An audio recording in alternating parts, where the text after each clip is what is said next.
Hello students, welcome to Srenikotha. আজি আমি তোমালোকক ক্লাস 7 অসমীয়াৰ চেপ্টাৰ নম্বৰ 3 পণ্ডিত আনন্দৰাম বৰুৱাৰ অনুশীলনী প্ৰশ্নোত্তৰবোৰ ডিসকাস কৰিম।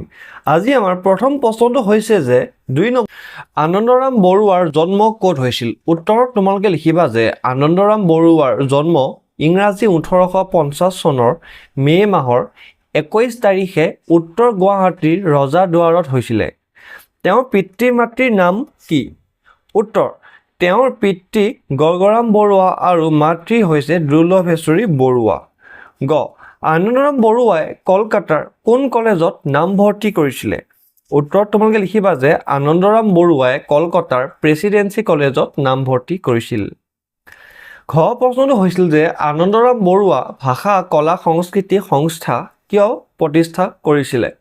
উত্তৰত তোমালোকে লিখিবা যে ভাৰতৰ ব্ৰিটিছ আমোলত প্ৰথমজন অসমীয়া বেৰিষ্টাৰ আৰু অসমীয়া তথা ভাৰতীয় চিভিলিয়ান হোৱাৰ উপৰি আনন্দৰাম বৰুৱা আছিল এজন প্ৰখ্যাত সংস্কৃত পণ্ডিত। তেওঁৰ স্মৃতি ৰক্ষাৰ উদ্দেশ্যে প্ৰতিষ্ঠা কৰা হৈছিল আনন্দৰাম বৰুৱা ভাষা কলা আৰু সংস্কৃতি সংস্থা। 3 নম্বৰ প্ৰশ্নটো হৈছে যে কি ABLAC ইয়াৰ সম্পূৰ্ণ নামটো ইংৰাজী আৰু অসমীয়াত লিখা। চোৱা ABILACৰ সম্পূৰ্ণ নামটো হ'ল যে Anandaram Barua institute of language art and culture Assam. অসমীয়াত হ'ল আনন্দৰাম বৰুৱা ভাষা কলা সংস্কৃতি আৰু সংস্থা।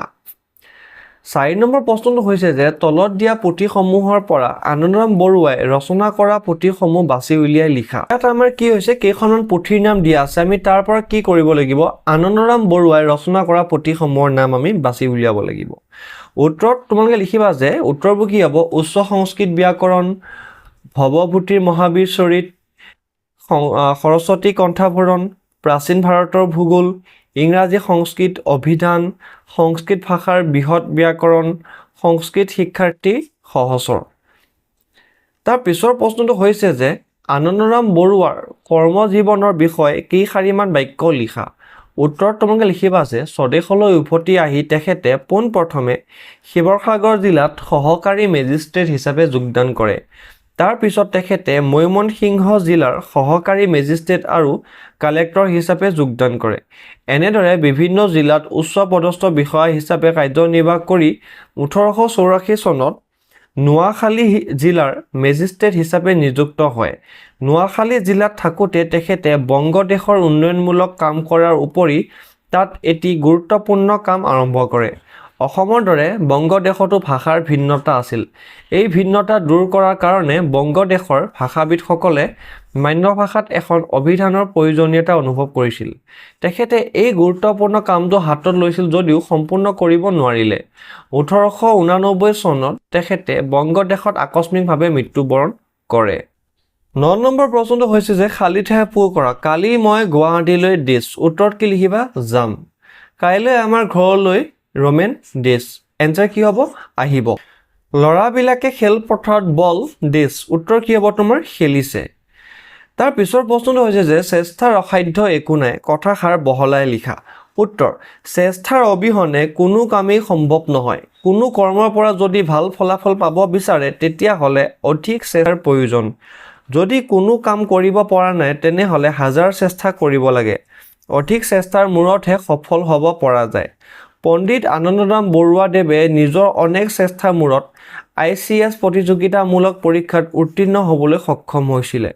গতিকে কোনো কাম এবাৰত সম্পন্ন নহ'লে তাক হাজাৰবাৰ চেষ্টা কৰিব লাগে। 12 নম্বৰ প্ৰশ্নটো হৈছে যে কিছুমান লোকে ভালদৰে পঢ়া শুনা কৰি ভাল কাম কৰি নিজৰ বংশৰ লগতে দেশৰ নামো উজ্জ্বল কৰে। তুমি নিজে তেনে ব্যক্তিক হ'বলৈ কি কৰিবা? উত্তৰত তোমালোকে কি লিখিবা চোৱা। কিছুমান লোকে ভালদৰে পঢ়া শুনা কৰি ভাল কাম কৰি নিজৰ বংশৰ লগতে দেশৰ নামো উজ্জ্বল কৰে। মই নিজে তেনেই এজন ব্যক্তি হ'বলৈ হ'লে এতিয়াৰে পৰা মন দি পঢ়া শুনা কৰিম। তাৰ পিছৰ প্ৰশ্নটো হৈছে যে জানো আহা। এতিয়া আমি পদ্মনাথ গোহাঁই বৰুৱাৰ বিষয়ে অলপ লিখোঁ। চোৱা অসীম ত্যাগ স্বীকাৰ কৰি অসমীয়া ভাষা সাহিত্যৰ ভেটি নিৰ্মাণ কৰি সুদৃঢ় কৰা লেখকসকলৰ ভিতৰত পদ্মনাথ গোহাঁই বৰুৱা অন্যতম। তেখেতৰ জন্ম হৈছিলে 1871 চনৰ উত্তৰ লখিমপুৰৰ নকাৰী নামৰ গাঁৱত। তেখেতৰ দেউতাক আছিল ঘীণাৰাম বৰুৱা পদ্মনাথ গোহাঁই বৰুৱাই কলকাতাত BA পঢ়ি থাকোঁতে অসমীয়া ভাষা সাহিত্য সাধনাত ব্ৰতী হৈছিল। জোনাকী আলোচনীত তেখেতে লিখা মেলা আৰম্ভ কৰিছিলে। 1917 চনত তেখেতে অসম সাহিত্য সভাৰ প্ৰথমখন অধিৱেশনৰ প্ৰথম সভাপতি আছিল। তাৰপিছত আমি কি লিখিম? সীতানাথ ব্ৰহ্মচৌধুৰীৰ বিষয়ে। তেওঁ জন্ম হৈছিলে 1908 চনত আৰু তেওঁৰ মৃত্যু হৈছিলে 1982 চনত। সীতানাথ ব্ৰহ্মচৌধুৰীয়ে সাহিত্যৰ প্ৰতি আগবঢ়োৱা অৱদান অতুলনীয়। নিৰুপমা সৌন্দৰ্য প্ৰতিমাৰ অন্বেষণ কৰা কবি ব্ৰহ্মচৌধুৰীৰ প্ৰথম কবিতা পুথি কমলকলি 1925 চনত প্ৰকাশ হৈছিল। তাৰপিছত আৱেগ আৰু চকুলো নামৰ দুখন পুথি প্ৰকাশিত হৈছিল। 1956 চনত ধুবুৰীত অনুষ্ঠিত হোৱা সাহিত্য সভাৰ মুকলি সভাৰ ব্ৰহ্মচৌধুৰী ডাঙৰীয়াই উদ্বোধক আছিল। 1981 আৰু 1982 চনত যথাক্ৰমে দুবাৰ তেখেতে অসম সাহিত্য সভাৰ সভাপতি আসন শোভিত কৰে। সীতানাথ ব্ৰহ্মচৌধুৰী প্ৰকৃতপক্ষে জাতীয় সংস্কৃতি সমন্বয়ৰ প্ৰতীকস্বৰূপ। তেখেত অতি স্পষ্টবাদী সুদৃঢ়মনা ব্যক্তি আছিল। তাৰপিছত আমি কিছুমান এতিয়া অতিৰিক্ত প্ৰশ্ন ডিছকাছ কৰিম। 1 নম্বৰটো হৈছে চেষ্টাৰ অসাধ্য একো নাই বুলি কথাষাৰ কাৰ লগত আখৰে আখৰে ফলিয়াইছিল? উত্তৰ: চেষ্টাৰ অসাধ্য একো নাই বুলি কথাষাৰ আনন্দৰাম বৰুৱাৰ লগতে আখৰে আখৰে ফলিয়াইছিল। আনন্দৰাম বৰুৱাই প্ৰৱেশিকা পৰীক্ষা পাছ কৰি কোন কলেজত নামভৰ্তি কৰিছিলে? উত্তৰ: আনন্দৰাম বৰুৱাই প্ৰৱেশিকা পৰীক্ষা পাছ কৰি প্ৰেচিডেন্সি কলেজত নামভৰ্তি কৰিছিল। 3 নম্বৰ প্ৰশ্নটো হৈছে যে আনন্দৰাম বৰুৱাৰ দৃঢ় অভিপ্ৰায় কি আছিল? উত্তৰ: আনন্দৰাম বৰুৱাৰ দৃঢ় অভিপ্ৰায় আছিল বিশ্বৰ বুকুত ভাৰতীয় ভাষা শিক্ষাৰ গৌৰৱ বিলোৱা। 4 নম্বৰ প্ৰশ্নটো হৈছে যে প্ৰেচিডেন্সি কলেজত তেখেতে কি পৰীক্ষাত উত্তীৰ্ণ হৈছিল? উত্তৰ: প্ৰেচিডেন্সি কলেজত তেখেতে FA পৰীক্ষাত উত্তীৰ্ণ হৈছিলে।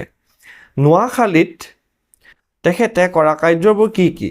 নোয়াখালীত তেখেতে কৰা কাৰ্যবোৰ হৈছে তেখেতৰ নামেৰে স্কুল, বজাৰ, পুখুৰী খন্দা আদি কাৰ্য। 6 নম্বৰ প্ৰশ্নটো হৈছে স্বদেশলৈ উভতি আহি তেখেতে পোনপ্ৰথমে কোন জিলাত সহকাৰী মেজিষ্ট্ৰেট হিচাপে যোগদান কৰে?